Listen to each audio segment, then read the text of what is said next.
오늘은 특별히 우리 감리교회에서 아주 중요한 그런 주일을 지키는 기념주일입니다. 바로 존 웨슬리 목사님의 회심을 기념하는 웨슬리 회심 기념주일입니다. 왜 웨슬리 회심을 기념하고 중요하게 했냐면 바로 웨슬리 목사님이 회심했기 때문에 감리교 운동이 시작됐고 감리교가 만들어졌고 오늘 전 세계에 수많은 감리교를 통해서 이 땅에 구원의 역사가 일어나고 있기 때문입니다. 특별히 우리가 오늘 이 회심주일을 맞아서 다시 한번 웨슬리 목사님의 회심과 더불어서 우리 감리교의 전통을 잘 이어갈 수 있는 그러한 신앙의 전통을 이어가는 교회와 성도가 되어야 할 것입니다. 감리교의 전통이 무엇입니까? 감리교는 웨슬리 목사님이 이제 신성회를 통하여서 다시 말하면 영적인 모임, 신앙적인 모임, 성경 공부하고 또 말씀을 배우고 배운 대로 실천하고 또 배운 대로 이제 선행을 베푸는 그러한 이 영적 공동체 또 영적 친교의 모임을 통하여서 아주 엄격하고 또 규칙적인 그런 영적 훈련과 영적 생활을 했습니다. 영적 훈련과 규칙과 규범을 가진 그들의 모임을 통해서 훗날 웨슬리 목사님 통해서 감리교가 태어나게 된 것입니다. 오늘도 우리 감리교는 이러한 감리교의 전통을 따라가고 있습니다. 미 감리교의 교회법은 The Book of Discipline이라고 하는 말을 씁니다. 해석하면 훈련의 책이에요. 규범의 책입니다. 그러니까 교단의 법을 우리 한국에서는 우리는 교리와 장정이라고 이렇게 얘기하는데 우리 감리교회의 헌법이죠. 근데 미 감리교회에서 그걸 바로 The Book of Discipline이라 훈련하는 규범이고 훈련하는 책이다 그 말이에요. 그러니까 그만큼 감리교의 전통은 영적 훈련과 또 웨슬리 목사님의 전통을 이어받아서 최선을 다하는 그런 개인적인 영적 생활에 토대를 두고 있음을 말해주고 있는 거예요. 단순히 법으로서의 의미, 법으로서의 기능만을 하는 것이 아닙니다. 오늘 우리 한국교회, 특별히 한국감리교회가 법을 자꾸 얘기하고 법을 따지는데 여러분 법을 따질 때는 그만큼 문제가 있다는 거예요. 그래서 법 얘기하는 사람 많은데 법 얘기하는 사람 치고 제가 볼 때 온전한 신앙 가진 사람 많지 않아요. 법을 이야기하기 전에 먼저 우리 스스로 훈련되고 스스로 규범을 지키고 스스로 영적 신앙생활 잘하면 법 얘기하지 않아도 신앙생활 잘할 수 있는 거예요.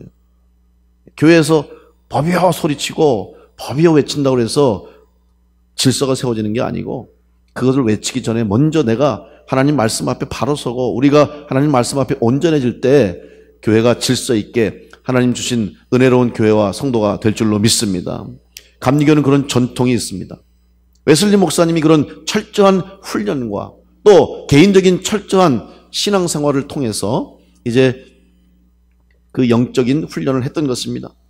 특별히 웨슬리 목사님은 1738년 5월 24일 오후 8시 45분에 런던 시내의 올더스게이트라고 하는 거리에 있는 교회에서 한 예배 사회자가 루터의 로마서 주석 서문을 읽는 도중에 웨슬리 목사님 마음이 뜨거워짐을 느끼게 되고 성령을 받아서 그때 회심, 회개의 역사가 일어나게 됐습니다. 그날 심경을 웨슬리 목사님은 일기에서 이렇게 기록하고 있습니다. 나는 내키지 않는 발걸음으로 올더스게이트 거리로 가서 한 신도 모임에 참석하였다. 거기에서 한 사람이 루터의 로마서 서문을 읽고 있었다. 8시 45분경 그가 그리스도를 믿는 믿음으로 이루어지는 하나님의 변화의 역사에 대해서 설명하고 있을 때 이상하게 내 마음이 뜨거워지는 것을 느꼈다. 나는 내가 구원을 받기 위해 오직 그리스도를 신뢰해야 한다는 것을 느꼈다. 그리고 한 가지 확신이 생겼는데 그리스도께서 나의 모든 죄를 사하셨으며 죄와 사망의 법에서 나를 구하셨다는 확신이었다. 이렇게 기록하고 있어요. 그리고 이런 이 웨슬리 목사님 회심이 있기까지는 또한 그의 삶에 많은 여정이 있었습니다. 우리는 흔히 생각하기를 어떤 특별한 사건, 어떤 특별한 역사적인 일들이 일어나면 그 사건, 그 시간에 초점 맞추지만 사실 그 일들이 일어나기까지는 이미 준비된 상황과 오랜 시간 과정을 통하여서 그날 그런 일이 일어날 수 있는 것이지 어쩌다가 우연히 된 것은 없는 거예요. 웨슬리 목사님의 회심도 이미 어려서부터 그런 생활을 해왔을 뿐만 아니라 또 어떻게 보면 정해진 시간에 의해서 정해진 그런 한치의 오차도 없이 모범적이고 규율적인 생활을 해왔지만 이런 회심을 통해서 그의 목회와 그의 삶이 변화될 수 있었어요. 특별히 이제 그가 영국 성공회의 이제 목사로 목회하다가 미 대륙으로 선교를 떠납니다. 그래서 1735년 10월에 런던을 떠나서 대서양을 횡단해서 미국을 향해 가고 있었습니다. 그때 가는 중에 선교사로 대서양을 횡단하며 가는 중에 이 웨슬리 목사님은 평생 그의 삶에 잊을 수 없는 큰 경험을 하죠. 이제 횡단 중에 큰 풍랑을 만납니다. 큰 파도가 밀려오고 폭풍우가 몰아치는 환경 속에서 웨슬리 목사님 두려움이 느껴져요. 불안합니다. 초조합니다. 죽음에 대한 공포가 엄습해 오죠. 모든 배 탄 사람들이 두려움과 불안 속에서 우왕좌왕 하고 있는데 저쪽 한편에서 찬송 소리가 들리는 거예요. 가서 보니까 어떤 사람들이 모여서 기도하고 찬송하는데 전혀 얼굴에 불안함도 없고 동요도 없고 편한 가운데 찬양하면서 기도하는 거예요. 이 모습을 보면서 웨슬리 목사님이 충격을 받았어요. 나는 지금까지 모태신앙으로 목사의 아들로 또 지금 영국의 국교의 목사로서 정말 한치의 오차도 없이 철저한 신앙생활을 하고 오히려 목사로서 길을 걸어왔던 나인데 그런 나조차도 죽음 앞에 풍랑 앞에 흔들리고 불안하고 두려워하는데 도대체 저들은 누구이고 어떤 믿음을 가졌기에 저렇게 담대한가. 그들이 이제 독일에서 루터의 종교개혁 전통을 이어받았던 그 모라비안 교도들입니다. 그래서 훗날 이 모라비안 교도들과 함께 교제하면서 그들에게 이 웨슬리 목사님 우리 감리교의 좋은 신학적인 영향을 받습니다.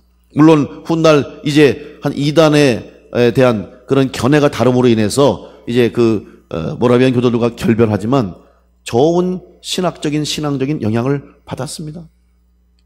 이것들도 다 결국 밑거름이 돼서 이제 훗날 회심에 좋은 영향을 미쳤습니다. 그리고 좋은 것만 영향을 미친 것이 아닙니다. 이 웨슬리 목사님이 미국에 선교사로 가서 선교 활동을 했는데 선교 활동은 한마디로 얘기하면 완전한 실패였습니다. 그 속에서 실수만 했어요. 특별히 이 미국의 조지아주의 사바나라고 하는 곳에 가서 선교를 했는데 거기에서 웨슬리 목사님은 이 소피아라고 하는 그 한 여인을 만나게 됩니다. 그래서 그 여인을 사모하게 되었고 그래서 결혼할 생각까지 하게 되는 거예요. 그런데 그 여인이 웨슬리 목사님과 결혼하는 것이 아니라 다른 남자를 만나서 결혼하는 거예요. 그러니까 마음에 상처도 되고 실망도 되고 또 인간이기 때문에 그런 여러 가지 마음의 감정이 있었죠. 그러니까 성만찬을 하러 나오는데 성례를 베풀지 않고 그것이 문제가 돼서 또 어려움도 겪었고 이런 여러 가지 과정 속에서 미국 선교의 사역은 실패로 끝나고 돌아온 거예요. 그러다가 1738년에 회심을 하게 된 것이죠. 결국 웨슬리 목사님의 회심은 그의 인생의 모든 여러 가지 과정 속에서 하나님이 예비하시고 또 준비시켜 주시고 또 때를 기다리게 하셔서 그때가 됐을 때 웨슬리 목사님을 통하여서 영국 사회를 구원하게 되고 더 나아가서 전 세계를 향한 새로운 감리교를 만들 수 있는 그런 웨슬리 목사님으로 변화시킬 수 있는 기회를 그 시간에 주신 것입니다. 웨슬리 목사님의 감리교 운동을 영국의 무혈혁명이라고 이야기합니다. 영국은 웨슬리 목사님의 감리교 운동으로 피 한 방울 흘리지 않고 당시에 영국이 변혁되고 변화되는 혁명적인 일을 일으켰다고 하는 거예요. 실제로 웨슬리 목사님 감리교를 통해서 그 당시 영국 사회 산업혁명 이제 맞이하면서 18세기, 19세기를 향해 가면서 그 당시에 많은 문제가 있었습니다.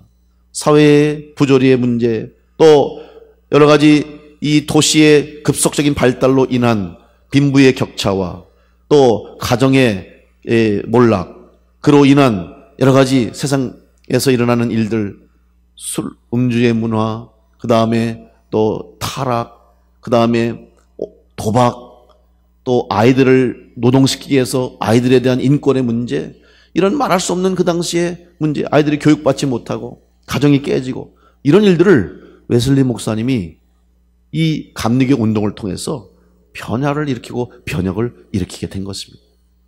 이러한 웨슬리 목사님의 회심이 있게 된 것은 바로 하나님의 철저한 은혜와 준비 속에서 가능했다고 하는 사실을 우리가 간과해서는 안 될 것입니다.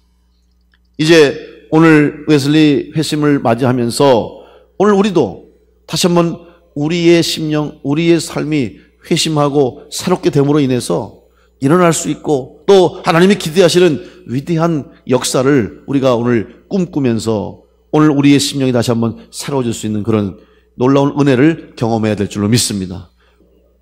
그렇다면 어떻게 회개하며 회심하는 역사를 이룰 수 있을까? 특별히 오늘 누가복음에 기록된 이 탕자의 비유 속에서 우리는 회심을 이룰 수 있는 여러 가지 조건들을 발견하게 됩니다. 탕자는 자신의 비참한 현실 속에서 그냥 포기해버리고 또 주저앉는 인생으로 끝나지 않고 회개하고 회심하여 돌아감으로 말미암아 새로운 삶을 맞게 됩니다. 저는 오늘 이 탕자를 통해서 오늘 우리 회심하고 회개하는 영혼들이 바라봐야 할 것이 무엇인가를 생각해 보려고 합니다. 첫째로 오늘 탕자는 이제 아버지의 품을 떠나서 아버지의 뜻과 상관없이 자기의 주장과 자기의 뜻대로 자기의 분깃 유산을 가지고 멀리 외국으로 가서 자기 마음대로 살다가 자기 마음대로 돈을 쓰고 자기 마음대로 생활하다가 다 탕진하고 이제는 빈털터리가 돼서 거지처럼 그저 돼지들끼리 사는 그런 우리에서 함께 먹고 자는 더 이상 떨어질래야 떨어질 수 없는 밑바닥까지 추락했습니다. 삶을 포기하는 지경에 이르렀고 창피해서 집으로 돌아갈 수도 없고 다시 일어설 수 없는 상황 속에서 과연 이 탕자가 어떻게 집으로 돌아올 수 있을까? 첫 번째 탕자의 회심의 조건은 그가 돌아올 집이 있다는 것을 생각했다는 데로부터 출발합니다. 사람들은 인생을 종종 여행에 비유합니다. 한 번도 가보지 않은 길, 한 번도 경험해보지 못한 일들을 찾아서 떠나는 것이 바로 여행입니다. 그래서 많은 사람들은 여행을 통해서 여행을 하면서 인생의 의미와 삶의 방향을 발견하고 다시 삶을 새롭게 재충전하는 것을 보게 됩니다. 그런데 저는 여행을 생각할 때마다 우리 인생이 여행이라고 하는 것을 말할 때 그 가장 밑바탕에 깔려있는 가장 중요한 의미가 있는데 이것은 뭐냐면 여행을 떠나는 모든 사람들은 항상 돌아올 것을 생각하고 떠난다는 겁니다. 여러분 여행을 떠날 때 다시 집으로 와야지, 다시 집으로 돌아와야지 이 생각 가지고 떠나는 거예요. 만약에 어떤 사람이 다시는 돌아오지 않을 거야, 나는 다시 집으로 안 올 거야, 그건 여행이 아니에요. 가출이고 방황이고 방랑이지 여행이 아니에요. 여러분 가출하는 사람 마음이 기쁘겠어요? 도망가는 사람이 기쁘겠어요? 방랑하는 사람이 마음이 즐겁습니까? 아닙니다. 여행하는 사람은 다시 집으로 돌아온다고 하는 생각을 가지고 떠나기 때문에 여행이 되는 거예요. 오늘 우리 인생이 하나님께서 주신 영적인 의미에서 이 세상에 주신 시간 동안에 우리가 순례하는 순례자라고 할 때에도 마찬가지입니다. 우리는 다 영적으로 돌아갈 본향이 있다는 것을 알기 때문에 우리가 비록 이 세상에서 살아가지만 이 세상에 영원히 살 수 없다는 것을 알고 살아가지만 우리는 그래도 하루하루 기쁘고 감사하고 행복하고 또 하루하루 의미 있고 뜻 있게 살아갈 수 있는 것은 우리가 돌아갈 본향이 있기 때문에 우리는 이 세상에서도 가치 있는 인생과 가치 있는 시간을 살게 된 줄로 믿습니다. 여러분에게 돌아갈 본향이 있음을 믿게 되시기를 간절히 축원합니다. 천국을 향해서 우리는 지금 이 세상을 여행하는 영적 순례자들입니다. 우리는 돌아갈 본향이 있는 사람들입니다. 이 사실을 깨닫게 될 때 우리 가운데 회개의 문이 열리고 회심의 역사가 일어나게 될 줄로 믿습니다. 회심하는 사람들 바로 그걸 깨닫는 순간에 회심하고 회개하는 거예요. 탕자가 멀리 외국에 가서 돈 다 잃어버리고 몸 다 버리고 굶주리고 있을 때에 회개하고 집으로 돌아갈 수 있었던 것은 내가 돌아갈 고향이 있다고 하는 거예요. 내가 돌아갈 집이 있다고 하는 확신 때문에 다시 그 자리를 털고 일어날 수 있었던 것입니다. 요한복음 14장 1절에서 3절 말씀에 너희는 마음에 근심하지 말라. 하나님을 믿으니 또 나를 믿으라. 내 아버지 집에 거할 것이 많도다. 그렇지 않으면 너에게 일렀으리라. 내가 너희를 위하여 거처를 예비하러 가노니 가서 너희를 위하여 거처를 예비하면 내가 다시 와서 너희를 내게로 영접하여 나 있는 곳에 너희도 있게 하리라. 여러분, 이미 예수님께서는 우리를 위해서 하늘나라에 우리의 거처를 예비해 주신 줄로 믿습니다. 이미 여러분에게 본향이 준비된 줄로 믿습니다.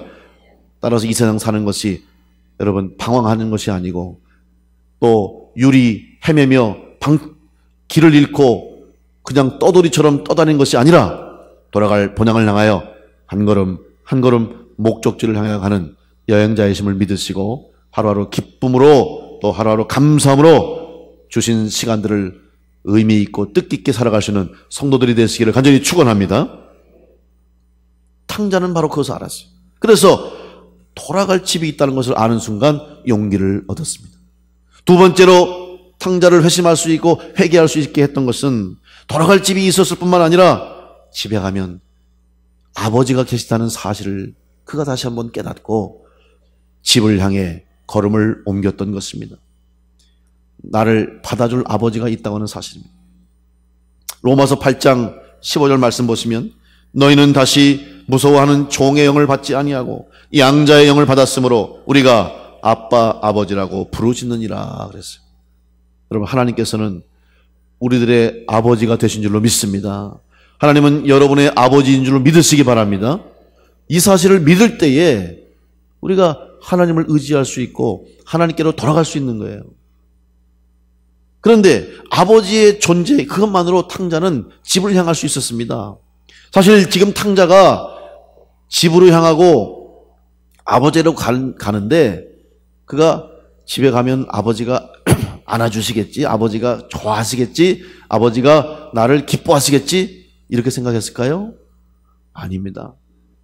집으로 가면 혹시 아버지가 쫓아내시지 않을까? 아버지한테 책망받을 텐데 아버지 얼굴 볼 수가 없을 거야. 내가 아버지 말씀 어기고 아버지 뜻에 어긋나게 다 탕진하고 실패하고 망해서 내가 돌아가는데 과연 아버지가 받아주실까? 그런 생각이 왜 없었겠어요? 그러나 그는 그저 아버지가 계시기 때문에 내가 간다는 거예요. 그러면서 오히려 그저 나를 품꾼으로만 받아만 주시면 좋겠다. 그저 집에만 있게 해주시면 좋겠다. 그 생각 가지고 돌아갔던 것입니다. 오늘 우리의 삶에 여러분 아버지가 생전에 계시든지 아니면 돌아가시든지 간에 나에게 아버지와 어머니가 누구시고 어떤 분이고 계셨다고 하는 사실, 존재하시고 존재했었다는 사실만으로도 우리는 삶의 안정을 느끼게 되고 우리는 삶의 뿌리를 내리게 되는 거죠. 내 뿌리가 어디로부터 왔다는 것을 알기 때문에, 내 인생의 뿌리, 내 삶의 뿌리를 우리는 알기 때문에 우리는 안정된 삶을 사는 거예요. 그런데 이 뿌리를 알지 못하고 내가 어디로부터 왔는지를 알지 못하는 사람들은 그의 인생에 불안한 겁니다.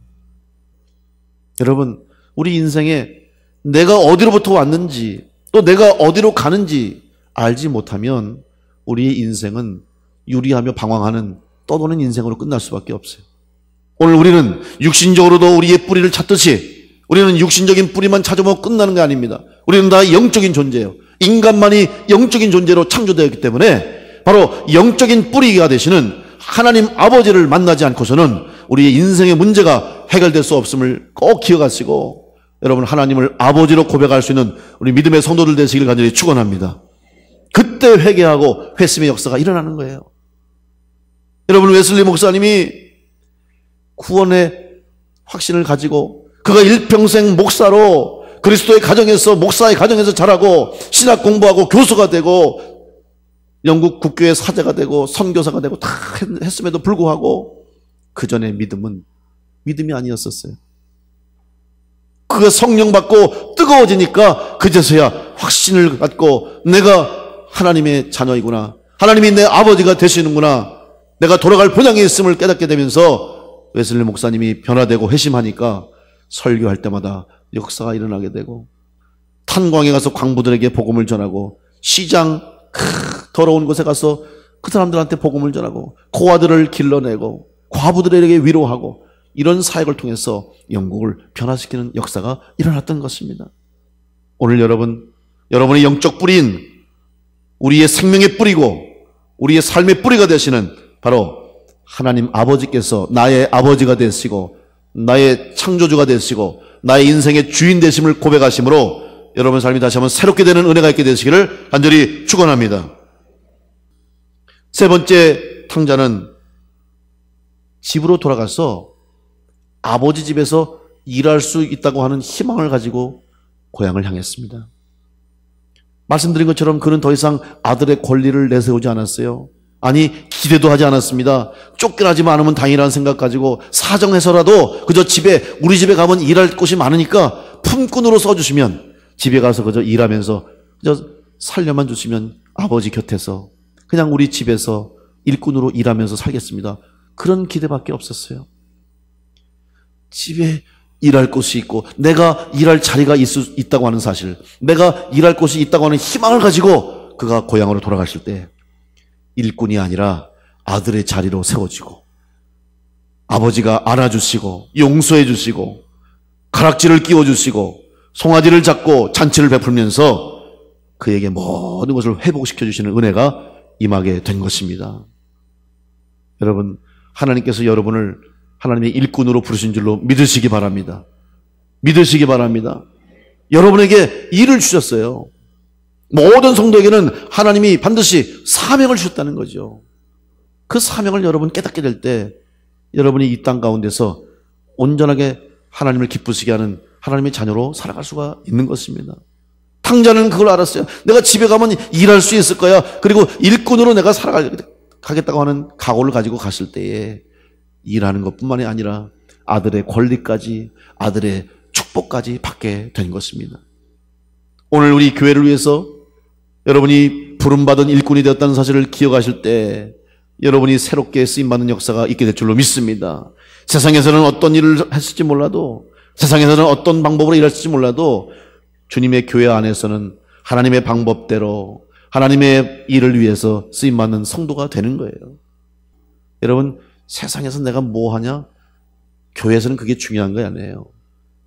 물론 교회에서 우리 믿는 성도들이, 믿음을 가진 성도들이 세상에서 내가 하는 일을 통해서 하나님의 영광을 드러내는 것 중요한 거예요. 그렇기 때문에 여러분들이 세상에 어떤 일을 하든지 그 일이 단순히 내가 하는 일, 내 인생의 목표, 내가 먹고 사는 일로 끝나는 게 아니라 그 일을 통해서 하나님의 이름을 높이고 그 일을 통해서 하나님의 구원의 역사를 이루는 일에 쓰임받겠다는 각오로 일해야 되는 건 사실입니다. 오늘 여러분 가운데 하나님이 주신 사명이 있음을 믿으시고 그 일을 기쁨으로 감당하여서 하나님의 구원의 역사, 하나님이 회개하게 하시고 하나님이 회심하게 하심으로 하나님의 뜻을 이룰 수 있는 귀한 성도로 사명 잘 감당하는 우리 모든 성도들 되시기를 간절히 축원합니다. 오늘 웨슬리 회심, 목사님의 한 사람의 회심이 이 세상을 변화시키고 영국을 변화시키고 세계를 변화시키고 수많은 영혼들을 구원하는 역사를 이룬 것처럼 여러분 한 분의 회심과 여러분 한 분의 변화와 여러분 한 사람의 회개로 말미암아 하나님이 놀라운 역사를 이루시고 우리가 상상할 수 없는 놀라운 구원의 역사를 이루심을 믿고 기대하면서 오늘도 하나님 품으로 돌아오고 회심하고 회개하여서 하나님을 기쁘시게 하는 우리 교회와 모든 성도들이 되시기를 간절히 축원합니다.